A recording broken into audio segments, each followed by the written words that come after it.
Amen. Ago, chama kanyame. Amen.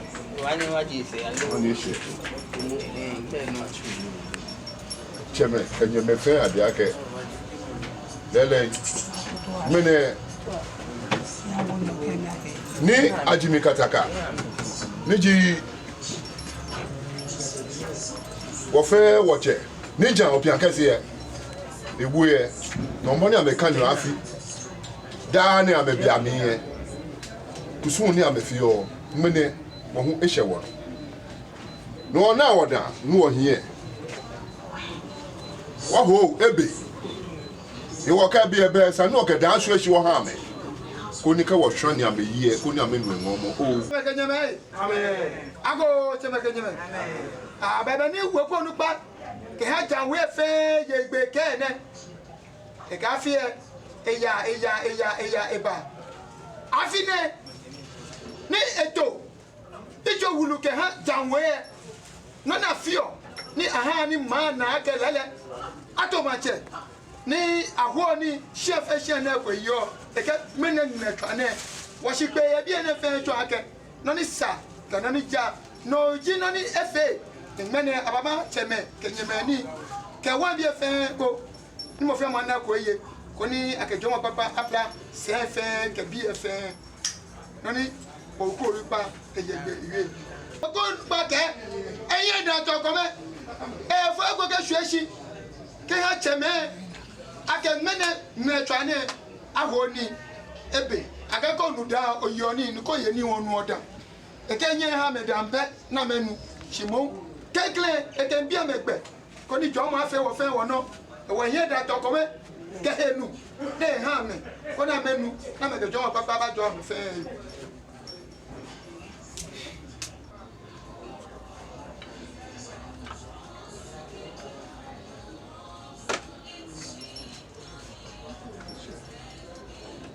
ago chama kanyame amen ago chama kanyame Amen. Ago. Amen. Ago. Amen. Tra ni o manya brao. Cheme ka nyeme je ogbegume. Tra ni o manya brao. Ata papa ofi. Nu choche. Ata wo chon bodan yi. O ha bodan ka onu. Fi mo ka chon bodan ojo no awo. Ko ni no fia no ko nu oba fi ye. Ni nya ye mu ha wo. Ni jawu ye ka mene ba jo dan na no ha me yi. Ko no fia no ko na me bio ka chon no ka ye godie nye ye mu ha me yi janwu ye ka ba Jordan na no si wo ha boda oh ni jo pia kase na dan yi na ji charge ma na dan aku chefo na dan yi ajimi kata ka ba nu eko yi azi on saki nyemo ba nu eko Nigwa Gawo kadane shueshi libi ne Ye fon Chicheme ni ba kwa chi ane Ni ba ni ate fe Ye ba no aigo Na afi Tomboni ni yoda ane mene wo hwe wono Obele ba kekete Ti wo kanye ba joa wa afine no koni afine tomboni yisi afini woye ni lele wo menu wo ba ye ni ye bo awon na ni mene wo kuse wo ba pe ko we ye han na bo amo afi ko me ko ni da na ko wo ba ko ni wona chi mo mena afi na wo ba fe ise chi mo wo ifa ye ha wo ya fa afi ne ke ko ni shi ane de je e bala ke o gba to wo ho shi ane e wo minu sanu ofi be sanu o shi ane nu ata o ikonkro keke wo ya wo yin wo bi ye yin ya Shele moe, eko mesre moe. Ye ke ba ha wo. Mi hinti ka mi bla mo le nyeji aye wo te. Me na afi kuma. Nye me fe ko. Ye ba pe ye bi ene ameyi wala. Me ni na ba. Ni ame hie ka no, ye wo amehi wale. Ke kan. Ko ni ka me ka hie. Ko ni ya la ma ke. Wo sa afi alo aye sen ye le sa mo he ni bobo ya. No ani no nye me ko ni ye afi. Ko ni he wale. Ke kumi ami he wale. Ni ka mo he wale. Ko ni e ba ono. Na, won bi he wale. Won ha me ni he be he wale fe. Won bi shika won ha me ni be ko ba me kotoku ami ke wo fe ke shika ba bla wo ni jo pia ke se o shika o ke wo lo husuna mene wa ni ohusu ana ko ni me ni wo ke di ohusu ana ali ake ni jo pia ke se ni e ba sipo ni no ni jumo ni e ba tun e ni e ka me je husu ne keke anukwale ka me kodo ko ye je me ame baba ni ja opia ke se na ne no koni ameba bia ke nija asomwa ni ye bia ne da ne lebo ake no chajibu chi mene nanli no ni ota wo ne no ba fe wo ha bo hu he wo bia eka koni ameha ni ole ma lebo ake poji husuche kashpo ya ni moko ke boko moko mple husu ni mo beje me te fi ote no ya ke me husu che ne isa ni wo ya koni amena ake ni ja opia ke se ehusu ne asima si husu ne e won kan ni ja wo husu wo ke mo ko ta ono ko e sa ni ba ni nabo ko ni na ke boji smoje ato ape no ba mi e amo tra ke ka ipa so e ha wo e amo ni ba je kumi ami ke ba na ye gbe afe ye je me timbe fo ni ba kwewo aga ni janwi gbeke bibi na ekwe mo si ni amebio da bi je gbeke bibi je wo nyenye fo sa ni onye no e wonye sa anye ha ni sa ala ko ni ko onye no ko ni eyemu mitu mako jama mi wo de mitu mako jama mi wo de mitu mako jama mi wo de dane ni kasu osie mako jama totomo ni oje fe na aboa ekagbe ina aboa nyemi ale nyemi ko ni cha le che ko ni ka wo se je me wie mu afa kuku pe obu afa na omu ekagbra ni agbra ni balake lololuwe jama ti asema lololuwe echochosi dabi ani emashi ko ni ogbe ni yesin ye je me gbe tuni ko ni ko wo se je me ko ni mo fi amo ale ake nija opi akase e ba ni ba fo hunsu me ni ekaje hunsu ne ko ni me ni ekrokro e ko ni ameme e ta lo manya bra ayeko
Fire,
Essa foi essa.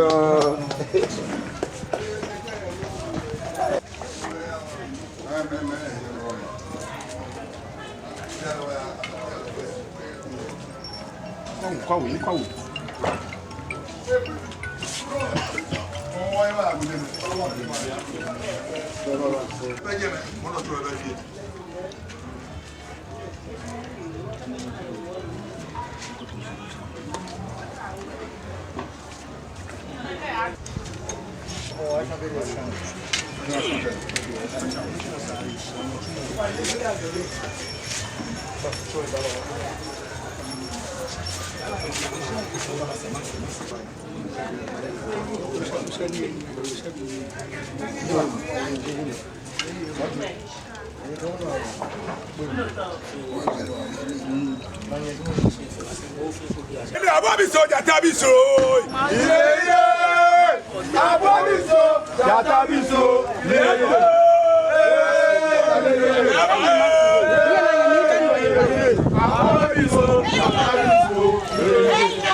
Bolomau que o bemi etofam mene o kan be a hu afile ishe di bonida na na afio agable ma pa no acha na kan no ni for him mene ishe yomo Adams shia shite aswa professional o ke mo ba be manye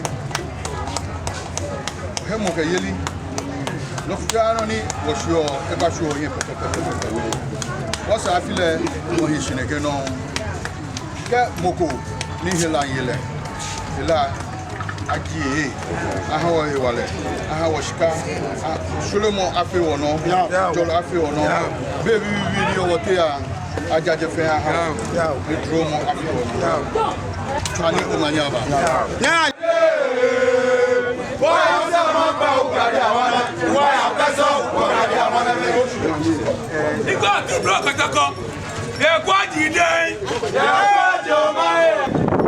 tu block atako ye kwa jide ye kwa do ma Iko tu block atako ye kwa jide ye kwa do ma ye kwa do ma ye kwa do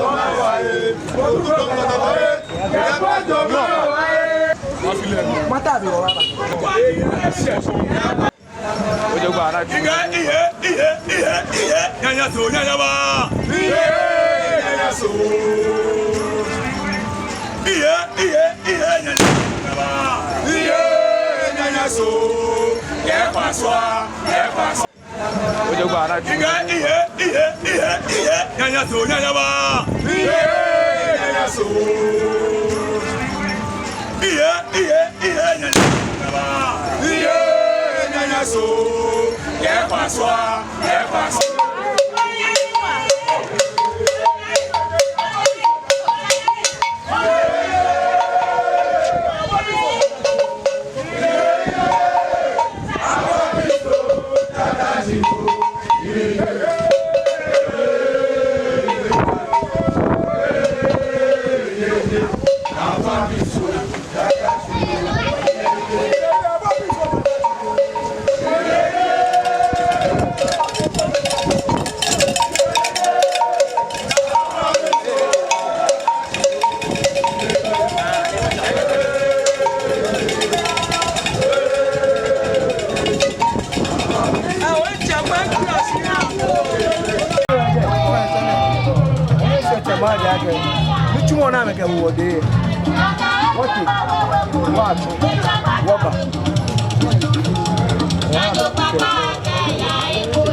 Mida janwe fenshi heche meja se okunupa senche janwe ku fenche mogoni ushiboko ake wakane afie imene diwa afielie no fiano ete no pepe adamishi geha nichumo ninchu chenele shida kube eya ge wo fe wo nichumo ni inkakita aga ka chemi lebi swane nyon fia be na chemi madobonchi maba o ene nichumo ninchu no patch of le fai ake eha wo fe hewale ko digo sa fie wonye wo yele fe de he o mo fia mo rado sanu manyaba lórí ko acho ni mache no no peji lele to mo body yue ake ekan kita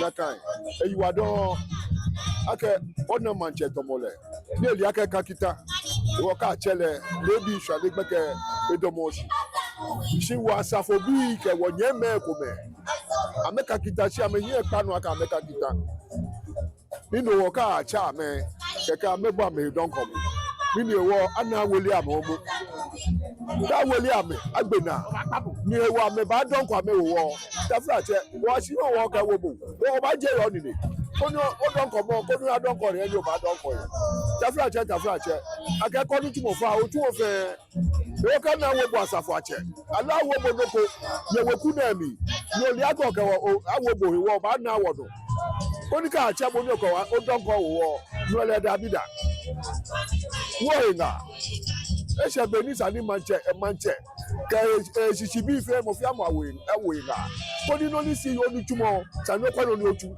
yo ka ha mo ko tu oni tumo ha bo ka ese be o ba ye wale po ni ache bo e o no ka kita ke ihe wale mi jo nu mo ne jo kunu cho jo enye chemie maba imi ni wa gbene ka achebo e ni o ba donko ni o ba tashi ni o ba kwa ni achebo ni o fo mokomoko da amepo ojugba eja ke kitaka mo kitakwa mo lo fo me ke swelling o no sweat wọ́n ní ó náà sọ ẹjọ́ kan kíta kọ́ lé ní ibodè ìjọ kíta yóò náà gbọ́ ibodè ìjọ sàn tí wọ́n ní wọ́n bá fẹ́ ní ọ̀kẹ́ bá kùnà pẹ́ẹ́jì wọ́n bá pàbò kó ní agbẹ̀ni ibodè ìjọ ó kíta ní ọkà kó ní ìkẹ́bọ̀ ayé níta ọmọ yẹn bá rẹ̀.